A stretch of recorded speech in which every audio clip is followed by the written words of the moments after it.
દિન નિમિત્તે સોડપુરની અંદર આ મોટા મેદાનની અંદર રાહુલભાઈ અને એમના મિત્રો અને સમીરભાઈ અને એમની ટીમને અહીંયા આજે આ કાર્યક્રમ રાખેલ છે. આપણા ટંટિયા મામા ભીલનો આજે જન્મદિવસ છે. ટંટિયા મામા ભીલ એ મધ્યપ્રદેશની અંદર એ સમયની અંદર જ્યારે અંગ્રેજોનું શાસન હતું ત્યારે ટંટિયા મામા ભીલે આપણા આદિવાસી સમાજ માટે ખૂબ જ કાર્ય કર્યું છે. ત્યાં આદિવાસી સમાજનું જળ, જંગલ, જમીન અને જે જંગલોની પેદાશનું અંગ્રેજો સસ્તા ભાવે લઈ અને મોંઘા ભાવે વિદેશની અંદર વેચતા હતા ત્યારે ટંટિયા મામા ભીલે વિરોધ કર્યો હતો. એવા ટંટિયા મામાનો આજે જન્મદિવસ છે.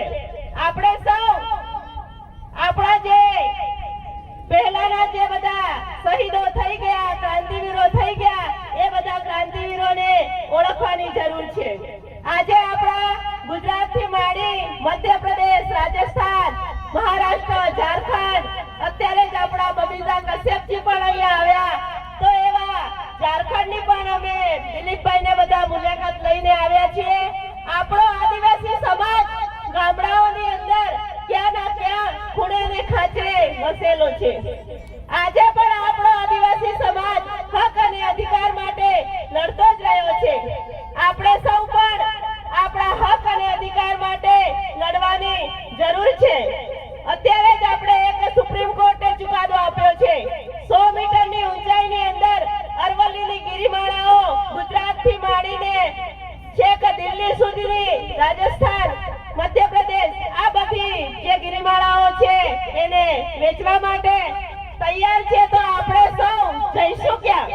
પહેલાના જમાનાની અંદર આપણા બાપ દાદાઓ સપાટ જમીનો છોડી અને જંગલોમાં જઈ અને વસ્યા અને પોતાના હક અને અધિકાર માટે લડ્યા હતા. જંગલના પશુઓ જોડે રહ્યા એવા આપણા આદિવાસી ખડતલ અને વીર છે. આપણે સૌ એમનું લોહી છીએ એટલે આપણા પણ લોહીના રૂવાડા ખડા થવા જોઈએ. આપણે સૌ અહીંયા આપણા હક અને અધિકાર માટે લડતા રહીએ. અહીંયા મહિલાઓ પણ મોટા પ્રમાણમાં છે. આપણી ઝાંસીની રાણીનો વેશ પહેરીને જે લડી હતી એ ઝલકારી બાઈ હતી. એ પણ ન ભૂલવું જોઈએ.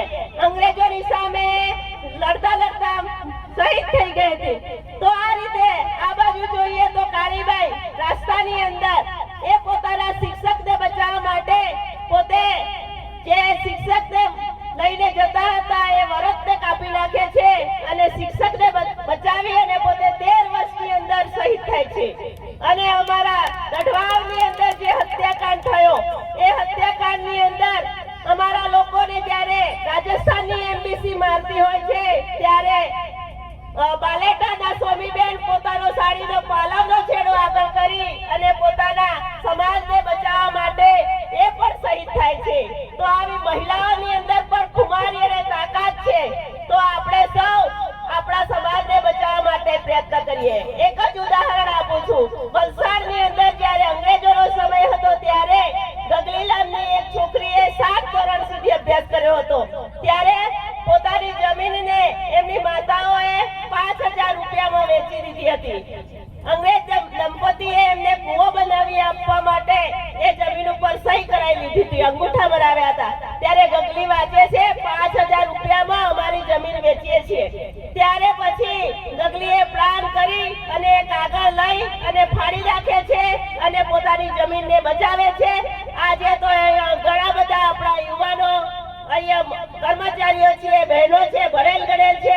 તો આપણી જમીન અને આપણા જંગલોને બચાવવા માટે સતત પ્રયત્નશીલ રહેવું પડશે. અને આજના દિવસે ગણતંત્ર દિવસ છે. લોકોનું આજે શાસન પોતાના હાથમાં આવ્યો હતો.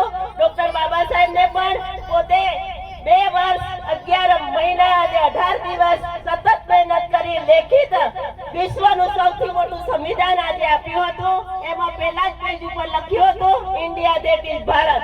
આપણા ભારત આપણો આદિવાસી સમુદાય હતો, એના નામ પરથી ભારત દેશનું નામ છે. એ પણ આપણે જાણવું જોઈએ. ઇન્ડિયા ધેટ ઇઝ ભારત એને હિન્દુસ્તાન ક્યારે ન કહેવું. જય ભારત એમ બોલવાનું છે. જય ભારત, જય સંવિધાન. ખૂબ ખૂબ ધન્યવાદ.